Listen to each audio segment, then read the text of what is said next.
Please welcome Chair and Chief Executive Officer of General Motors, Mary Barra.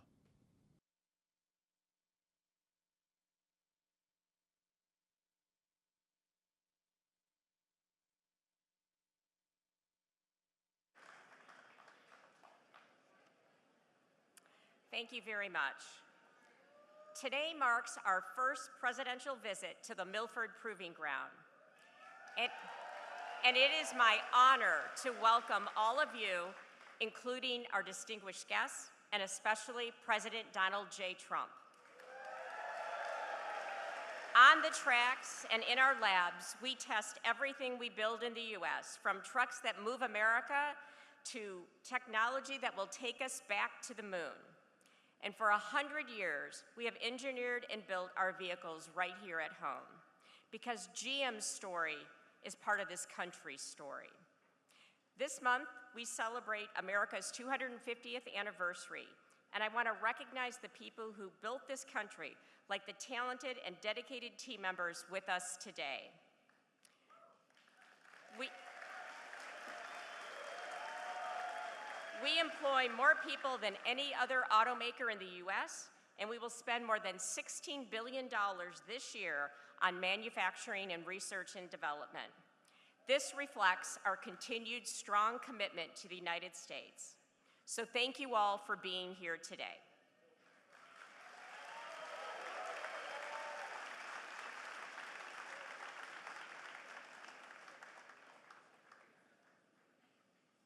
Ladies and gentlemen, the 45th and 47th President of the United States, Donald J. Trump.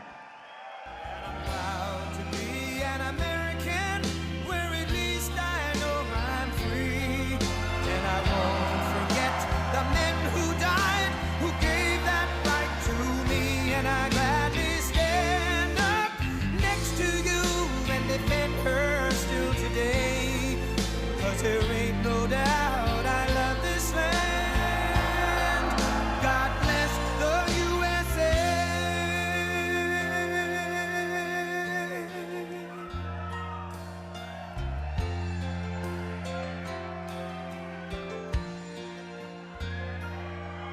From the lakes of Minnesota to the hills of Tennessee, across the plains of Texas, from sea to shining sea, from Detroit down to Houston and New York to LA, where there's pride in every American heart, and it's time we stand and say that I'm proud to be an American, where at least I know I'm free, and I won't forget the men who died, who gave that right to me, and I gladly stand up next to you and defend her still today, 'cause there ain't no doubt I love this land. God bless the USA.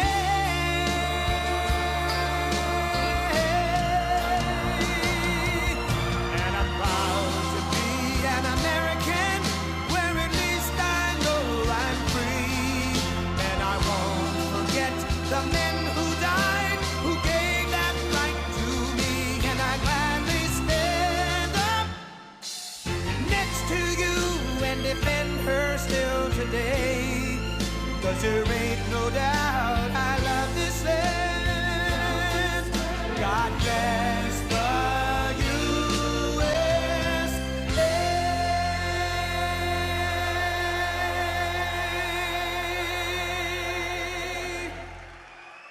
Well, thank you. Wow.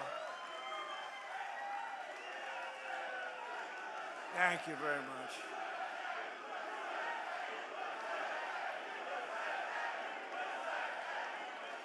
Well, thank you very much. It's an honor to be back. I love this place. I won this place. It's beautiful. This beautiful state. We won by a lot. Great to be back in Michigan, and hello to the men and women of General Motors.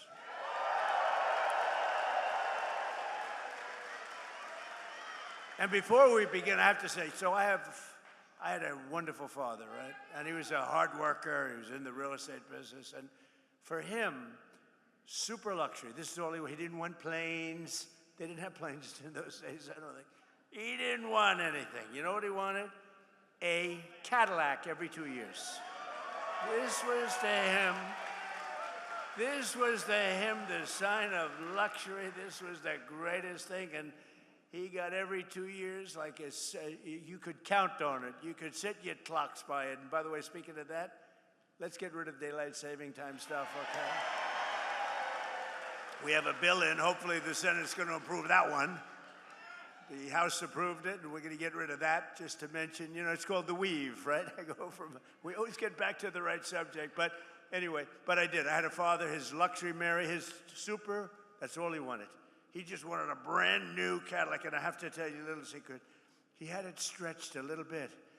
This way he could be his own chauffeur. He wouldn't have to hire a chauffeur. He could drive it himself, or he could have somebody else, but he could also drive it himself. Did you ever hear that? This could be a new concept for a car. But I had a wonderful father, and he loved Cadillac, and I'm thrilled to be back in this beautiful state, and I'm honored to be the first sitting president to visit one of the most storied places in the history of American automaking, and that's the world-famous General Motors Proving Ground. Now, we just got back. We watched some cars, and they are beautiful cars, but I was very also impressed with, that was the largest piece of asphalt I think I've ever seen. I've seen a lot of big asphalt, but I've never seen one that big. I said, you gotta be kidding. But over 100 years, General Motors carved a 5.5-mile test track out of Michigan earth and built a crucible for American cars that would change the world, and that's what happened. You have changed the world, and maybe more importantly, you have made a comeback like very few companies. You are doing really well, and Mary and your whole group have done a fantastic job. They love their cars. One of the top executives I just met, he was showing, he said, you know, sir, I just love the cars. I just love these cars. And I thought that was nice. This land bears the tire marks of every model of the legendary Chevy Corvette. It bears the scars of the first auto safety test, and that was probably pretty tough. And ever since the presidency of the late, great Ronald Reagan, who in all fairness, who I liked, but he did allow our cars to disappear into Japan and other locations. We cannot do it. We love him. But on trade, Trump is much better, much better. But this facility is proudly designed, built, and tested. The presidential limousine, affectionately known as the Beast. Have you heard of it, Mr. Mayor? I want to thank the CEO of General Motors, Mary Barra, as well as the president, Mark Royce, and the entire leadership team. Mark, really great job. The whole leadership team, the job that you've done over the last number of years especially has been incredible, and it's a display of speed and skill. Horsepower goes into these cars, and everyone's talking about General Motors, including me. That's why I'm here. And more importantly, thank you to the auto workers, the technicians, the mechanics, the welders, the engineers of General Motors, because there's no finer group of people.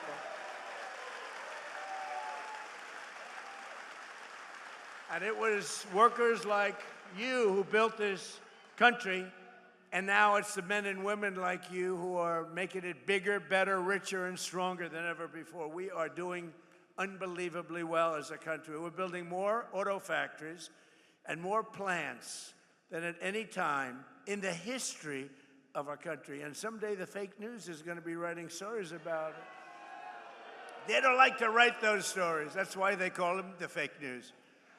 But for decades, the auto workers and manufacturers of this great state were sold out and betrayed by globalist politicians and corrupt special interests who let other countries steal your jobs, pillage your factories, and loot the crown jewels of American industry from Detroit and all over our country. They were ripping us off, not only in the auto business, but in many other businesses.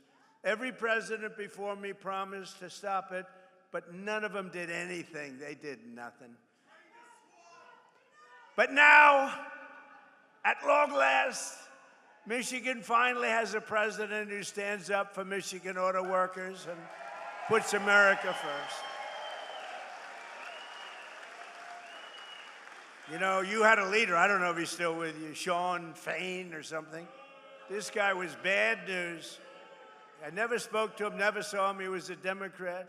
He thought that Biden or Kamala would be wonderful.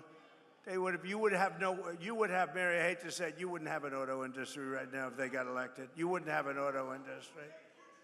But I don't know what happened to the guy. Somebody said he got fired, but I can tell you, the people that count, those people love Trump. Because I've done more for you than your parents, okay? Your parents are good. I'm not going to knock your parents, but I have been better to you than your parents. That I can tell you, and they would agree with me. Wherever they may be, they would agree. Today, I'm proud to say that the auto industry is back, and America is back, and it's pulling Detroit and Michigan along with it. Our country is so successful, it's pulling it along, but you have some great representatives that are going to become governor, senator, congressman, women. But you have some great people. I'm going to mention them in a second, because under Sleepy Joe Biden, hold it. What's better, Sleepy Joe Biden or Crooked Joe Biden? Let's go. Sleepy Joe Biden, Crooked Joe Biden. They're both true. They're both very true. The United States had the highest trade deficit ever recorded. So we had the worst trade deficit, and our country was losing more than $1 trillion a year on trade every single year, and it got worse and worse. And if they were in there now, that number would be close to $2 trillion. The trade deficit in automobiles was more than $300 billion annually. That means outside countries and companies were coming in and just robbing us blind. And it was causing tremendous problems for your jobs. But now all of that is changing because I placed historic tariffs on foreign producers and manufacturers, including a 25% tariff on foreign automobiles, something that no other president had the courage to ever do.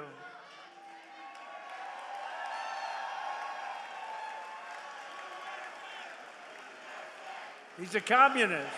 He's a communist.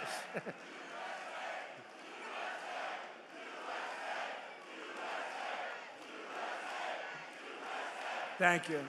He's a communist.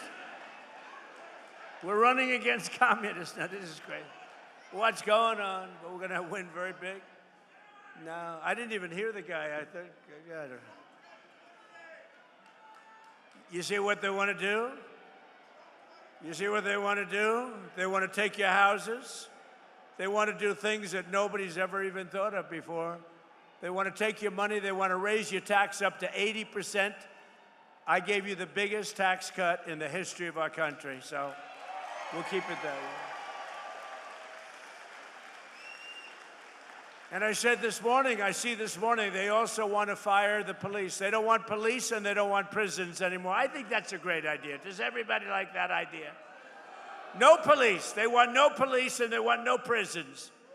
Where are these people coming from? But I also put a 25% tariff on all foreign trucks. So I called Mary about a year ago and I said, I hear that foreign trucks are killing us. She said, that's true. I said, congratulations. I'm going to put a 25% tariff on the foreign trucks. And you are doing a phenomenal business now with trucks. So they were killing us in trucks, and now we're killing them. My policy is simple. If you make your truck or your car in a foreign country, you have to pay for the privilege of sending it into our market and making a lot of money. But if you build in a factory in Michigan or someplace in our country, and make your automobiles or trucks right here in America, you pay zero tax and zero tariff. You pay zero tariff. There are no tariffs. And we've taken in hundreds of billions of dollars for the country aside from it, but we keep a lot. As an example, Europe is being taken over by the Chinese cars. You know that, right? Mercedes-Benz is being absolutely decimated. BMW, good companies, decimated. Volkswagen, decimated. They don't do anything about it. We don't have, to the best of my knowledge, Mary, one Chinese car in the country. They have a 100% tariff, and our automakers are doing, I think, business like you've never done before, right? Right? You're doing more business, better business, bigger business than you've ever done before. In 18 months, we've slashed our trade deficit with China by the largest amount in history. Nobody can believe it. You know, if you get it down a half a point, it's a lot. We got our trade deficit down by 71%.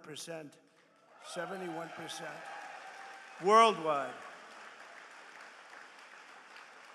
1 year ago, our country was dead, and now we are the hottest country anywhere in the world. We're the hottest country. Everybody is respecting us. You know, they respect us again. They respect the United States. I think they respect us more than they've ever. We did this in a year and a half. In 4 long years of sleepy Joe Biden and his crazy administration, they're communists. They were communists. That was the beginning. He wasn't, because he had no idea what the hell was happening. They said, Joe, let's go communist. He said, what is that exactly? They got less than $1 trillion. So think of it. In 4 years, they had investment of less than $1 trillion. 4 years, less than $1 trillion.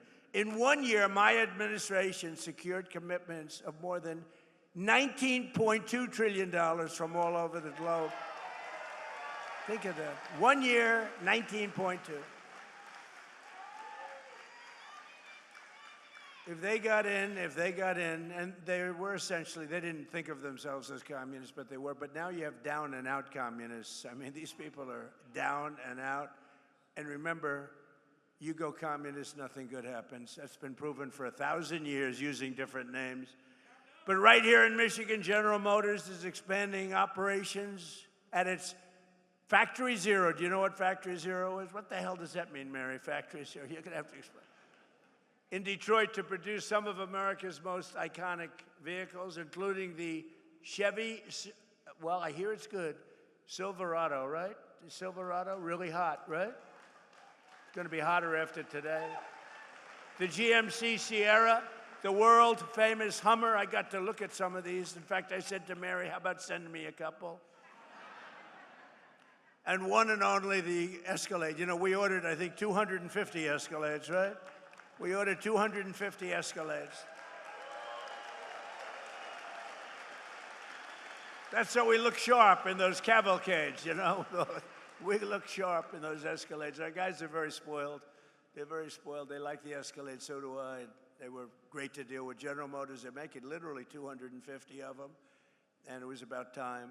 In 2026, GM increased truck and SUV production by 20%, and in the past 2 years, the company's invested $9 billion in bringing factories home to the USA. They're coming back home because, frankly, when they build here, there's no tariff. It's really not complicated.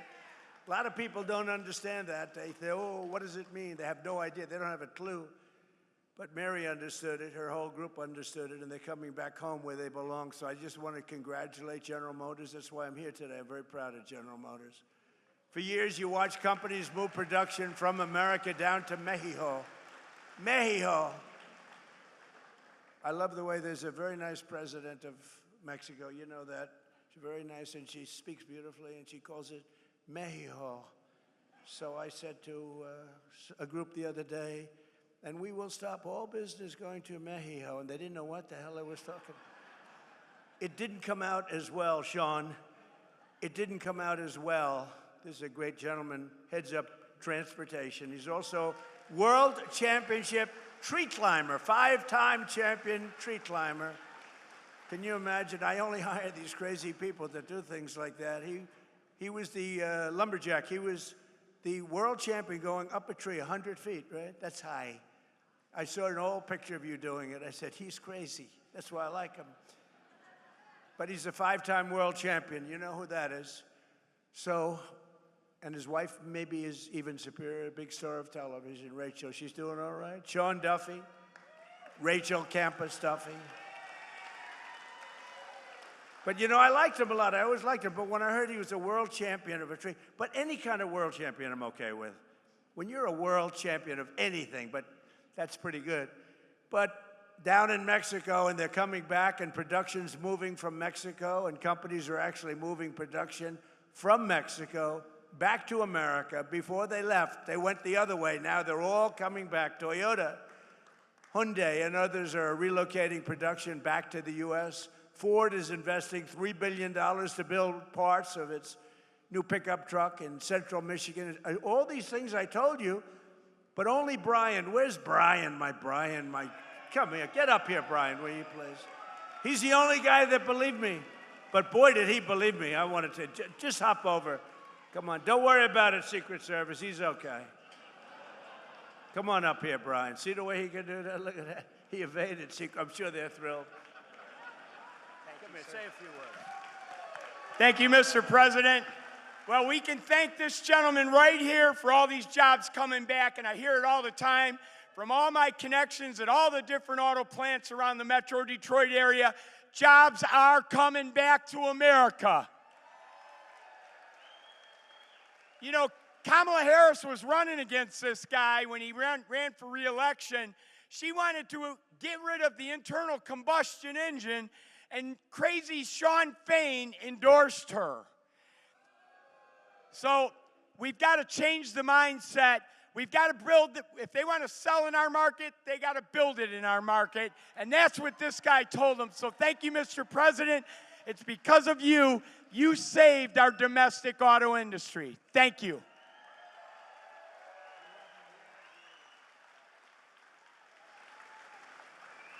Look at the arms of that guy. I don't know. He's been with me from day one. The first time he said, years ago. And I think I produced, Brian, would you say I produced even more than I said, right? Yes, sir. You've Even more. expectations. Yep, exceeded expectations. True. We like that. Thank you, Brian. He's a great guy, and he's got a group of followers that are unbelievable. Where are they? Oh, yeah, there they are. He's got a great group of people. But for decades, we were told that it was totally impossible to bring back American manufacturing. Obama would say it, remember? Barack Hussein Obama. Obama. He was so bad for the auto industry, I don't know, Honestly, I don't know how you vote for Democrats because they are so bad for the industry. But it turned out that all you really needed to get him back was a new president, somebody that understood business, understood what it was all about. I've been complaining about it for many years. On day one, I ended Biden's insane electric vehicle mandate that would have crushed the U.S. auto industry forever, would have never come back. Remember that? Everybody was supposed to have an electric car within, 15 minutes. And I don't want to say this in front of Mary because she'll change your mind, but it takes far fewer people to build an electric car. That doesn't mean they work better, but it takes, and if you want an electric car, they make electric cars too. But if you want to buy a combustion, if you want to buy anything you want, they make. We don't want to do that stuff, but right now we've been right on that bet. I said, no, it's not going to happen that way. I terminated Biden's disastrous CAFE fuel standards. You know what that is? That was a short road to bankruptcy for every single car company in this country and a total disaster that would have killed the internal combustion engine. They wanted it dead within 5 years. As long as I'm president, that will never happen, but it's going in the opposite direction. Remember, we have a 1,000-year supply of gasoline. China doesn't. China doesn't. We have 1,000 years. We have more gasoline. We have more oil. Now, when you add Venezuela to it, we really have more oil. One day. And Venezuela's been great. They've been doing a great job. We're working with them. Take millions and millions of barrels of oil. But they're doing well, and we're doing well. One day. A lot of people were against that war. We don't want the Venezuela. What are you doing? What are you doing? After we won in about 48 minutes approximately. They said, oh, that was a good move. Well, the same thing's happening in Iran. People just don't see it. We have destroyed their Navy. We've destroyed their Air Force. We've destroyed their leadership. We've destroyed their anti-aircraft weaponry. Their drones are being made at a rate of about 7%. We destroyed most of their drone manufacturing capability, their missile manufacturing capability. And right now they're talking to us about making a deal. But if we didn't do it, tough. there would be no talk. You know, for 47 years, which is really 50 because people have been using 47 years for 3 years at least. But for 47 to 50 years, they have been talking, and all they do is tap everyone along. They were the bully of the Middle East, and they were the bully of us. And Obama came along and gave them tens of billions of dollars. He gave them $1.7 billion in green cash. Remember that? Put them on a Boeing 757, flew it to Tehran, $1.7 billion in green.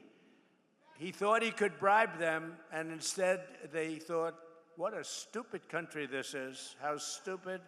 No, you can't bribe them. You got to beat them, and we're beating the hell out of them. But we'll see how it turns out. Right now, they have very friendly negotiations going on. And by the way, how good is our Navy with a blockade? Not one boat gets in. We have a blockade. They'd love us to, please, we don't want the blockade anymore. They're saying, please, please, no blockade. And I approved the single largest deregulatory action in American history, repealing what is known as the endangerment finding, which will save American families an average of almost $3,000 on new cars, SUVs, and trucks. What a difference. And today I'm giving all American car companies the right to build what are known as tiny cars. You know what that is? These little, because I go over to Europe and I see these little cars all over the place. And I say, why aren't we making them? They send some over. But Sean Duffy, the Secretary of Transportation, has just cleared it. I was with him on the plane. I said, Sean, did you clear that? No, sir, not yet. I want it done now. Oh, it's done. He knows what. He's very smart. He's a very smart guy. No, but you're all cleared, Sean? So your company, Mary, if you want, I mean, you have the choice. It's a tiny little, beautiful little car. I'm not sure I want to get hit by one of your Silverados, okay? Or one of your Cadillacs, but you'll make them as safe as possible, right? You put a little cocoon around them. See, I would have been a wonderful automobile designer. But you have the right to do it, and they sell, inexpensively. They're actually beautiful. I don't know if I'm going to be using one. I'm not sure if Secret Service would love me driving around in one, but there's a tremendous market for it, I think. It really is a tremendous market. They are quite something. And thanks to our Republican majorities in Congress, we also made interest on auto loans fully tax deductible, but only if the car is made in America. If it's not made in America, we have no interest in doing that. And I apologize for the air conditioning, but this room was not built for thousands of people. This room was built for a few people making cars, not for thousands of people. And it is a little warm up here, but I love that because every time I make a speech, I lose weight. It's wonderful. It's a wonderful way to lose weight. Under our leadership, investment is booming, incomes are rising, and the stock market has 73 all-time highs. Think of that. In a year and a half, we've had an all-time high. And your 401ks are up by $32,000 and more in just a year. And one statistic that I say, because, the fake news, the reason they're fake news, they're terrible people in many cases, not in all cases. You have some professionals, but they refuse to say, there are more Americans working today in the United States of America than at any time in history. How about that? That's, to me, that's a stat that's hard to beat. And it was just announced that inflation is dropping at the fastest rate in more than 6 years. We're dropping it. I inherited this mess. I inherited an open border where 25 million people came in. Many of these people were criminals, murderers, people from jails, people from mental institutions. I inherited that. We've got a lot of them out, and we're getting a lot of them out. We have 11,888 are murderers, many of whom, they say more than 50% of whom killed more than one person. We don't want them in this country. They allowed them to come in through the stupid open border. They came in like water. You've seen it. And right now, it was just announced, again, this is now the 15th month in a row, 0 people have come through our border illegally. 0.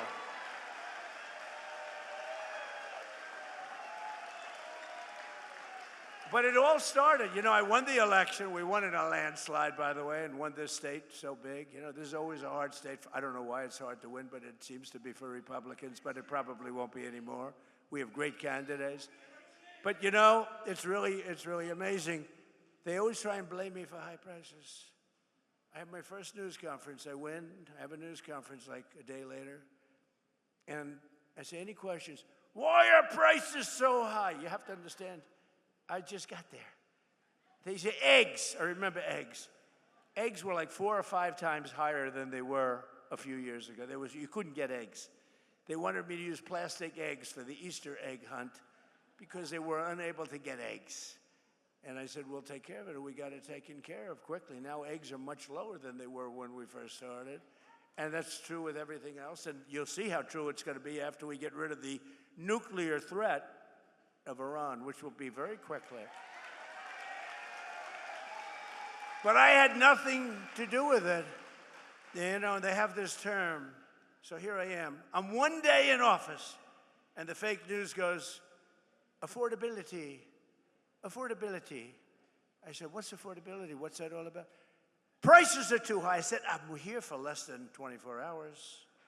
But we've brought down prices. Last week, it was announced that inflation's gone down faster than at any time in the last 6 years. When the fuel comes down, which it did for a little while, then they didn't behave, and I had to go back, and now they're behaving again. It's like playing a banjo. But every day we're fighting to put more money in your pockets, and that's what we're doing, and we're doing it better than anyone. At the same time, we're making this country safe, because we're not going to let lunatics have a nuclear weapon. You want to see disruption? You want to see some disruption? But with the help of our Republican majorities in Congress, I proudly signed the largest tax cuts in American history for the second time. Because in my first term, we had the greatest economy in the history of our country. We got hit with COVID at the end, but we did a great job in that. Operation Warp Speed and the whole thing. We did a great job. Didn't get credit, but that's okay. But we had the greatest economy in the history of the country. And we're blowing it away this time. We're blowing it away. You're going to see the results very soon. I'm a little bit upset because in 2.5 years, you may have a different president. May. And that president will be saying how great the economy is doing. Look at all the jobs that he produced. We have more factories being built than at any time in our country's history. They're all going to be opening now and soon. And I got some guy or woman who is going to take credit for that. Will you please remember that I did it, okay? I did it. I did it. I'll be sitting home. I'll be reading the papers. I'll be watching television. And I'll be having some guy like last time, a real idiot, stand up, say, we are doing record business. We are making more automobiles. But by the way, don't worry about it, Mary. They'll screw it up. It won't take them long to screw it up. But we're not going to let that happen. Our great, big, beautiful bill gave us no tax on tips, no tax on overtime, and no tax on Social Security for our great seniors, right? That's our big deal. And the overtime you're working, and I don't know much, but I know you're making a lot of cars, more than you've ever made before. I assume, are they getting a little overtime, Mary? She doesn't want to say it. She is. I know you are. No tax on that overtime. Think of the no tax on tips in Nevada. I went, and a young lady came over, a beautiful waitress. She was a waitress and very beautiful, but I'm not allowed to say that politically, because if you call somebody beautiful, that's usually the end of your political career. But she happened to be beautiful. But she happened to be beautiful. And I say, what's going on? Oh, sir, I'm getting killed with tips. I'm getting killed. Sir, there should be no tax on tips. I say, what? I'm sitting down with a group of people, very boring group, we're all bored, at my hotel in Las Vegas, and she comes up and she says, sir, there should be no tax on tips. I say it one more time. And I went outside, and I spoke to the fake news that follow me all over the world, looking for me to make one little mistake. If I make one little mistake, if I mispronounce a word, which doesn't happen often, if I fell, oh, they're waiting. They would love to. Because I knock. You can't fall every single time you come up on a day, it's like Biden did. Oh, if I slipped even a little bit, it would be headlines all over the world. So I'm very careful, very judicious as I walk down the airline, way the hell up in the sky. Go nice and slowly. We don't want to give them, but it's true. It's like what they do. I mean, it's so unfair. But they know how well we're doing, and now they're starting to report it because they have no choice. Because every record that's being broken, all these records that are coming out, not only in your business, we're leading in AI. We're beating China in AI. Nobody expected that. We're building more plants than anybody in the world. And frankly, the businesses are all moving. You know, many of these businesses, they left here and they went to foreign countries. They went to Germany. They went to Mexico and Canada. They went to Japan. They went to South Korea, car businesses, a lot of businesses. And now they're coming back home where they belong. And according to a report released just last week, the great big beautiful bill saved more than 170,000 Michigan jobs. You saw that. Think of that. If you took 170,000 people off of your tax-paying payrolls, think of how many people that is, filling a big stadium up 3 times. But remember, every single Democrat, it's a new word that I use, Democrat, just exchange the E for the U. It works out quite nicely, thank you. But they're Democrats. They want open borders. They want men playing in women's sports. They want transgender mutilization of your children. They want the transgender mutilization of your children for everyone, so I call them Democrats. And the Democrats don't want to have voter ID. And the Democrats do not, Brian, you know this, they don't want to have a thing called proof of citizenship. So why doesn't somebody want voter ID or proof of citizenship? Because they want to cheat, okay? There's only one reason. Actually, most Democrats do want it. It's only the politicians, because they could never get elected. If that ever gets approved, they will never get elected again. But every single Democrat in Congress voted against our massive tax cuts for working families. All of the things, no tax on tips, no tax on overtime, no tax on Social Security, all of these things they voted against. They just voted against. They voted against voter ID. They voted in favor of the transgender mutilization of your children, in favor of men playing in women's sports. I've looked at men playing in women's sports. It's very unfair. I had one of the top NFL football players standing next to a wonderful female athlete, and they were playing a game of football, if you can believe this whole thing. This game did not work out very well. This was not a game that she will ever want to play again, I will tell you. The whole thing is crazy. There's something wrong. These people are crazy, and we can't let them get into office and ruin our country. We can't do it. And the congressional Democrats voting for tax hikes, they're voting for open borders. The Green New Scam are their side. Remember the Green New Scam? Everything had to be green, the world is going to collapse, it's going to be gone. 15 years ago, they were saying we only had 12 years left, but we're still here. But they're siding with the radical left communists taking over the party. They want, in other words, the normal socialists who can destroy a country, too. They're not going fast enough. Do you remember, like in one of my State of the Union speeches, I said, we will never be a socialist country. But I was right. We're going to be a communist country. That's what they want. They skipped socialism. Can you believe it? But communism is the greatest threat to our country in history, including even World War I, World War II, Pearl Harbor, or 9/11. I mean, this is a serious threat because they're going to promise all sorts of things. In 1 year, the country will be absolutely bankrupt. You'll live in squalor. You'll live in fear. You won't have police. You won't have firemen. You won't have anybody. You're going to be, it's a disaster. Even the thought of it is a disaster. And we have the hottest country in the world. We don't want to have it, and we have to be strong about it. We can't be nice. You know, a lot of the Republicans are nice. We're a very nice party. We shouldn't be so nice, to be honest with you. But we can't let them get their claws into this incredible They call it an experiment. I don't think it's any longer an experiment. This has been going on for a long time. We have good years, bad years. We're having the single greatest year we've ever had as a country. We're not going to let these people destroy it.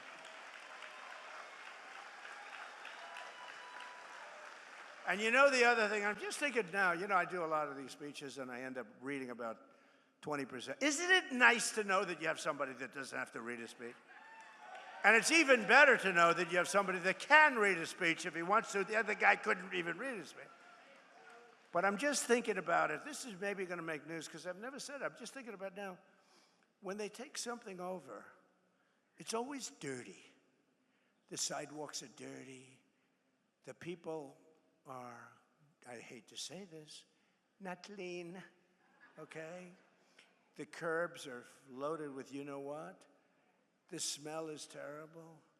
I mean, I see it happening to cities. Blue cities are all blue. They're all blue. We don't have problems with the Republican-run cities, I mean, for the most part. But they're dirty. I said to somebody about a certain city, I don't want to say the name of it, but it's run by the radical left. I said, how is it doing? Because I love it. And they said, it's filthy dirty. It's so dirty, they've never seen it like that. It's so filthy dirty. And I just thought of it. Nobody ever says that. You know, I'm sort of a clean freak. I like clean. Do you ever see Washington, D.C.? Do you see what happened? Washington, D.C., it was filthy. Graffiti all over the place. We fixed up 72 monuments and fountains, and we've done an unbelievable, we took the graffiti off the beautiful marble columns. We have new grass going down. But you know what we did the best? We stopped crime in Washington. It's down 88%. And we moved out over 5,000 career animals. We moved them out, and it's really considered a very safe city. All the restaurants were closing up.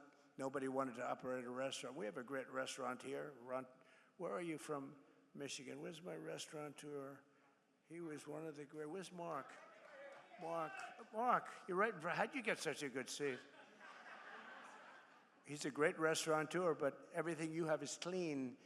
But you know, it's true. And I'm just saying, they take over. Everything becomes disgusting and dirty. It's dirty and filthy and grimy. It's not clean anymore. Look at Washington, D.C., what I've done in a short period of time, working with the Department of Interior, Doug Burgum, and the whole group. We have done some job. We've taken graffiti-filled statues all over the city and monuments and waterfalls and everything. The beautiful reflecting pond where we get, I mean, we did some job. Somebody comes along and starts cutting it with a knife. They're sick. It's in the hospital now, but it's going to get better very soon. It's almost ready to open. We could have kept it that way for a while, but I didn't want to do that. I want to have it fixed perfectly. But these people are very terrible. But think how beautiful Washington, D.C. is. But the most important thing is we have very little crime. And there's a statistic that's incredible. 2% of the people create 91% of the crime because you can handle 2% of the people. We get them out. And our military, our National Guard has been unbelievable. And they work with the D.C. police. But they've been unbelievable. So I just want to thank them. But Washington, D.C. is now, again, and it's going to get only better. It's going to get all new grass. The parks are getting all new grass. I have a man who's a fantastic man, one of the biggest grass growers. I know everybody. I know grass growers, but he's actually a very rich guy. He wants to fix up the parks, all brand new grass. We're going to do a job. He donated the grass for the White House. We're building a heliport, and we're building a drone port, and we're building a great ballroom and a military facility as part of it, and it's incredible. And people cannot believe how it looks. Washington, D.C., think of it, is now a really safe city, and it's so beautiful again, and people are proud of it. It's our capital. They have to be proud of it. It was a crime-ridden mess.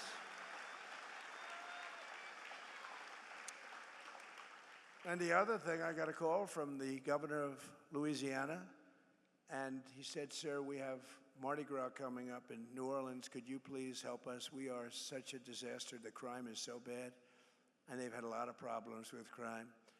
And I sent our team in there and called me back. He said, you know, crime is down almost 80%.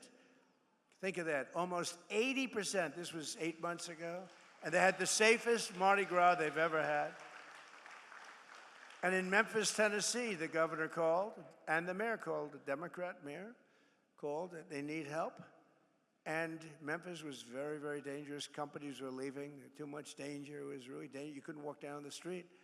And now crime there is down 77%, and it's getting better all the time. And if they do that in New York, Chicago, Los Angeles, we would take care of it so quickly. But we have to get called. I want them to call us. I don't want to say, I don't want to, they're running it. I want them to call us, and we will get rid of the crime so quickly your head will spin. But we're pleased to be joined today by some of the incredible patriots fighting for Michigan workers, including representatives, a friend of mine, she's unbelievable, Lisa McLean. Stand up, Lisa. Great. She's great. She is great. And she's tough, too, I want to tell you. I'm not going to say she comes in a small body, but she comes with she comes with fire and brimstone, right, Lisa? And we love Lisa, respected by everybody. Tim Wahlberg. Tim, great. 18 years he's been doing it, and everybody respects you a lot. Thank you, Tim, very much. Appreciate it. Another congressman who's doing really good. He's going to have a tough race. You got to help him. Tom Barrett. He's here someplace. Where's Tom? Tom? Come on up, you three. You come up. Lisa, come on up.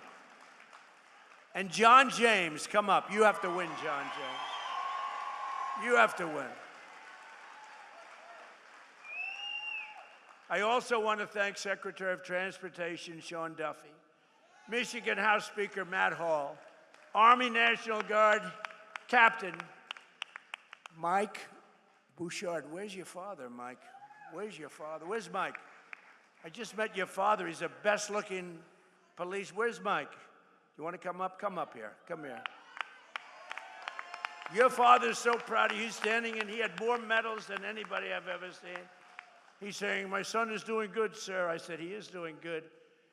Navy veteran Amir Hassan. He's a congressional candidate. We got to get elected. He's good. Thank you, Amir.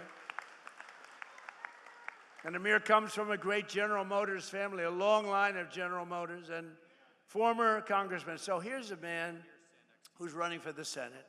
I happen to think he won last time, okay? He's a great guy, and he's respected all over Washington. He's one of the best candidates we have anywhere. He's smart, he's tough, he's fair. His name is Mike Rogers, and he will be a great senator. Mike, come on up. Come on. I'll let a couple of them say a couple of words. I'll be right back. Is that okay? Come on up here, Mike. Say a couple of words. Oh, my goodness. Well, thank you, Mr. President. Thanks for gracing your presence here at the General Motors facility and bringing jobs back. Yeah, you bet. Imagine if, Mr. President, you have a senator that cares about much about manufacturing, especially in Michigan, than you do. That's a change we absolutely need. And when I get back there, Mr. President, I promise you this. I will work with you to protect our families, protect our freedoms, protect our factories, protect our finances. And when I get back there, Mr. President, if you haven't gotten it done, we're going to pass the SAVE Act. Save America. God bless you. John, say a few words, John. Well, again, thank you, Mr. President, for coming back to Michigan, where you've won 3 times. We very much appreciate your leadership. And as governor of the state of Michigan, we're going to be matching those Trump accounts. We're going to be taking care of our children. We're going to be matching those. You know, we have a president who keeps his promises. We have a president who looked at a situation and he said, you're going to have very fast planes in Macomb County. You know what he did? In the very first 100 days, the president of the United States, President Donald J. Trump, delivered F-15EX to Selfridge Air National Guard Base. The president has always been looking out for Michigan jobs. The status quo doesn't work for Michigan. The President Trump is pushing back. And as a result, President Trump signed my bill to protect our automotive industry against the harmful California EV mandates. And as a result, our jobs are coming back to Michigan. But most importantly, The president, because he's the best deal maker the planet has ever known. President Donald Trump has got $19 trillion of investment back in the United States of America, but because of the failed policies of Gretchen Whitmer, a lot of that investment is not coming back here. We're working with you, Mr. President. We're going to make sure that we have an environment where we can bring that investment back to the state of Michigan to create jobs right here for the best auto workers in the world. Thank you so much for your leadership, Mr. President. God bless you. We have your back.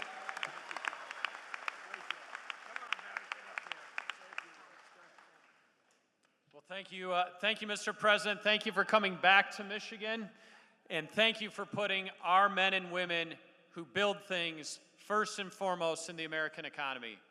Thank you for being here today with the men and women that I have the privilege of representing in Congress to tell them and show them just how important Michigan is on the map.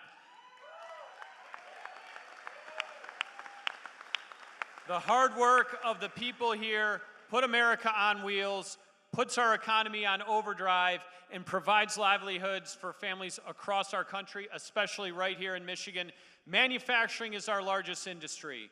Our president understands that. He's stepping up every single day to make sure that we bring more manufacturing jobs back to America, back here to Michigan, and I'm proud to stand with you today, sir, in recognition of that, and thank you so much for coming to Michigan again today.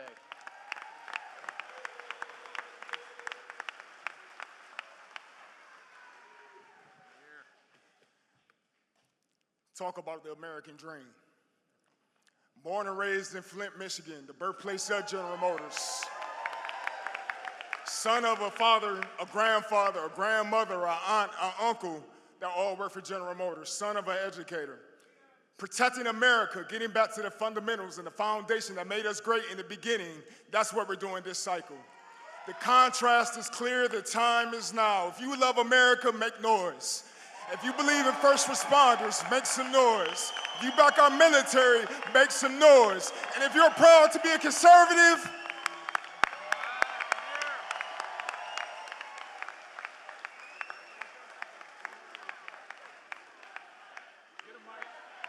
USA, let's go, baby. We are putting this country back on the map because we have a leader who stands up for us. Mr. President, thank you for coming to Michigan, but I also have to say thank you for defending our military and putting us in a position to succeed. This time last year, I was in Iraq. During the 12-day war, you put our military in a position to succeed because you gave the troops what we needed to survive. So my friends and I are home, sir, because you put us first. And you put Michigan first as well.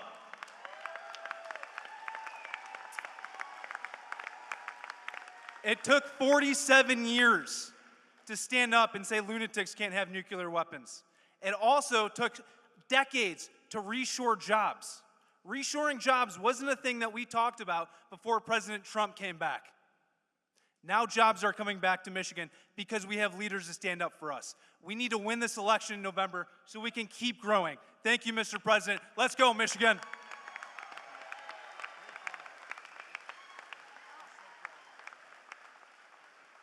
I didn't bring my box, so I apologize.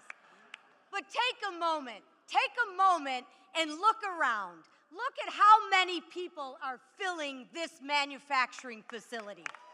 And why is that? That is because we love this country.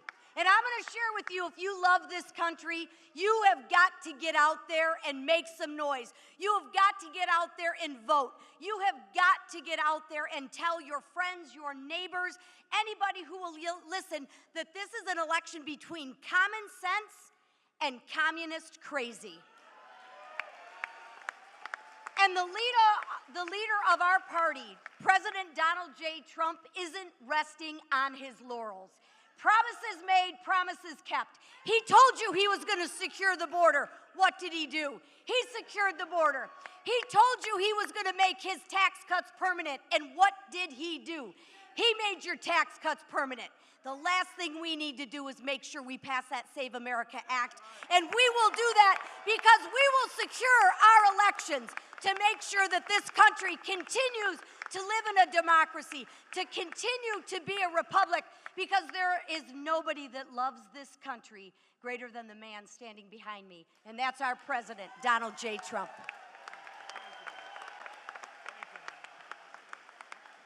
I never want to go behind Lisa, that's for sure. But as Dean of the Michigan delegation, you can see why I'm proud of this delegation and the ones that we're going to bring to this delegation, and even one we're going to bring to finally be an ally over on the other side of the House, that little body over in the Senate, a guy we can talk to who understands America, who supports this president, that is eminently supportable. And we say that out today. I'm also chair of the Education and Workforce Committee. We have a president who understands workforce. That's why he's here with all of us. He understands education. That is not indoctrination for communist crazy. And that's what we're seeing today. So let me say this to you as chair of the Education Workforce Committee. We're here today trying to educate you, to educate others, to get out and work, to get this team in place so the final 2 years of this president, maybe final 2 years of this president, will be so memorable that we won't need to worry about the future. Let's get out and work as a workforce for freedom.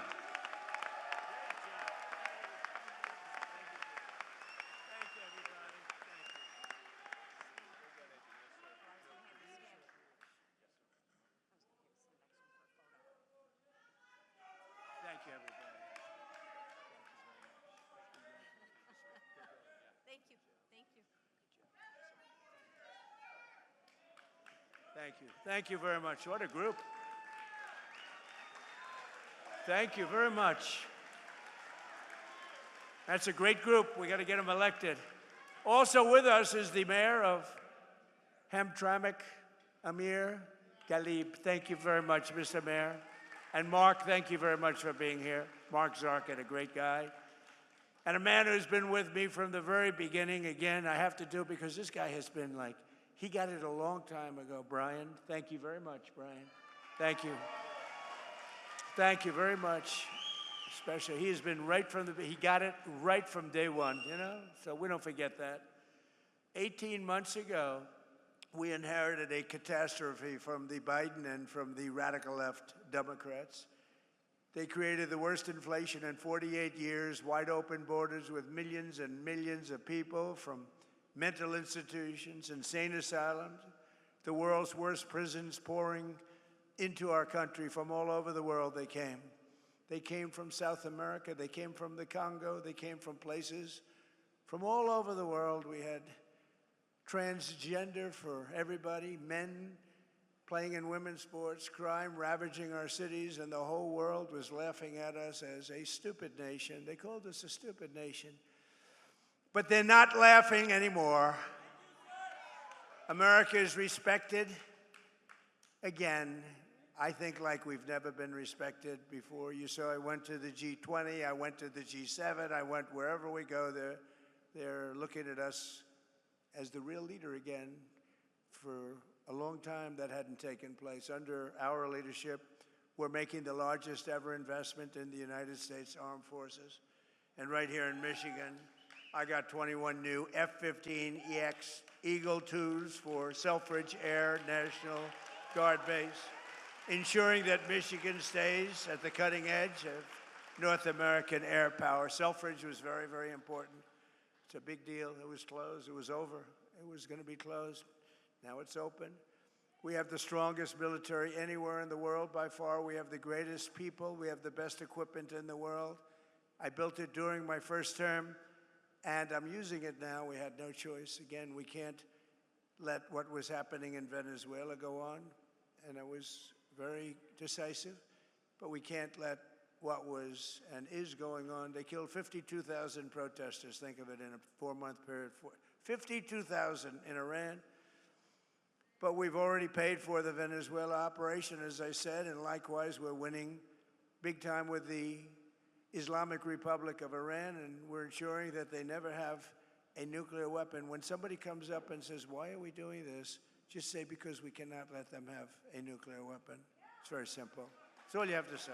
There's nothing else you have to say. If you understood the power of the nuclear weapons, you'd understand exactly what I was saying.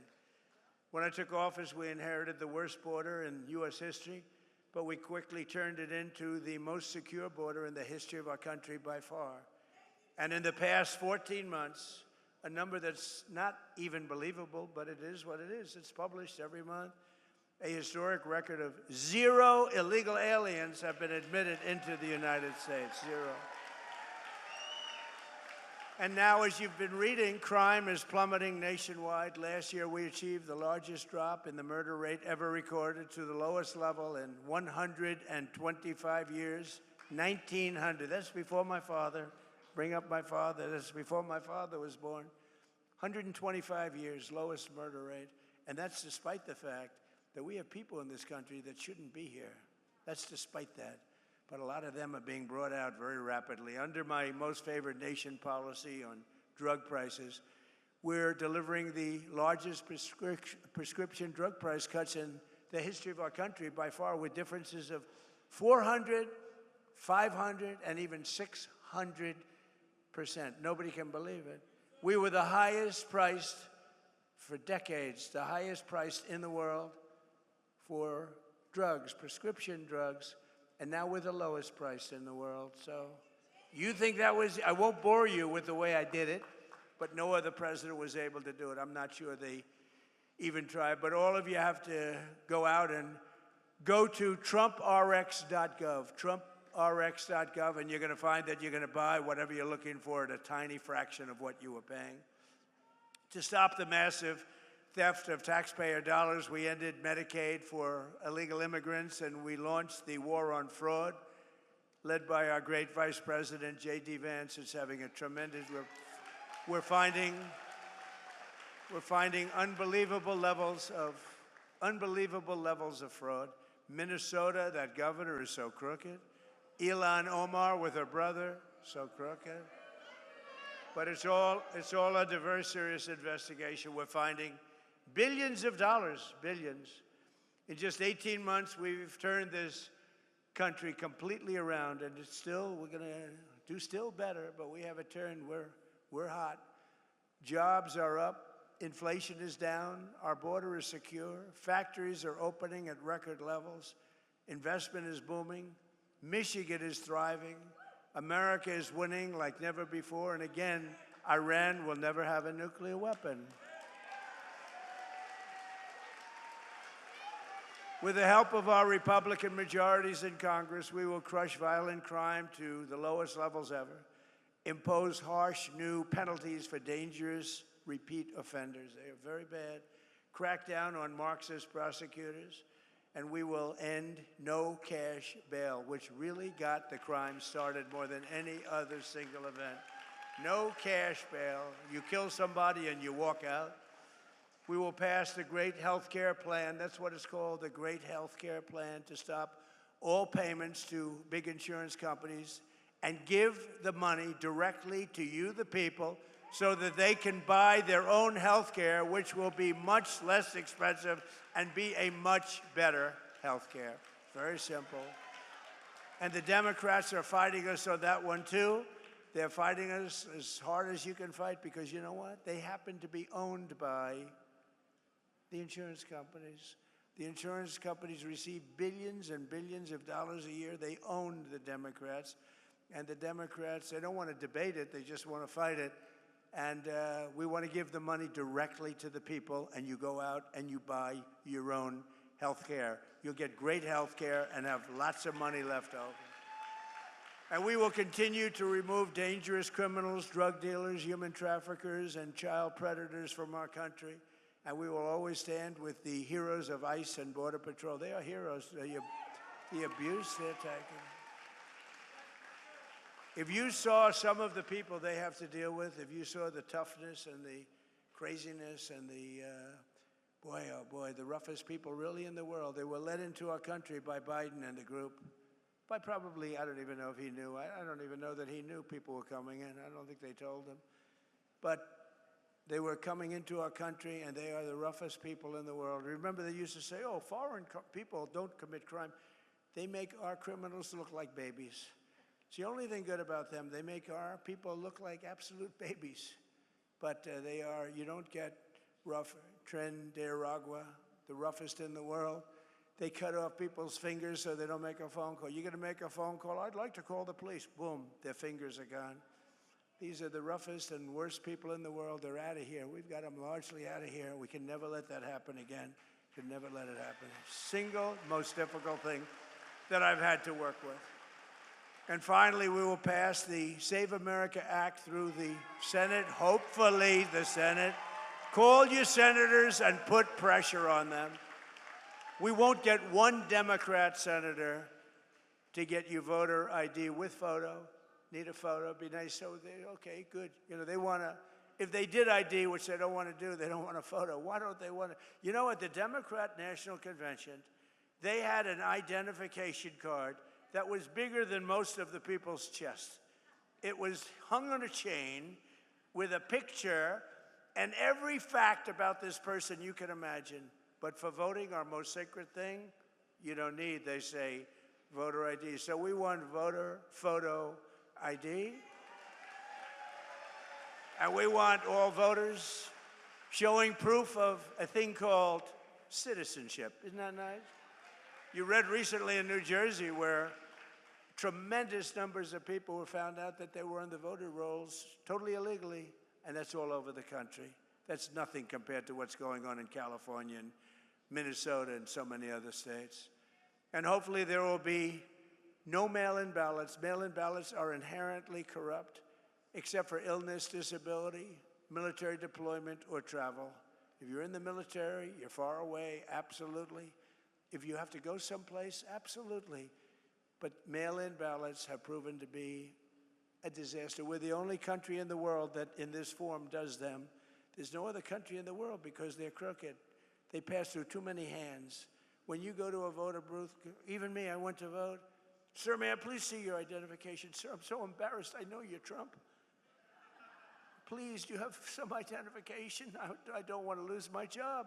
I whipped out, I was lucky, I had some kind of a card on me, and I didn't even know, but I gave it, thank you, sir. So I'm so embarrassed. She kept apologizing. I said, don't apologize. You're doing your job. That's what you're supposed to be doing.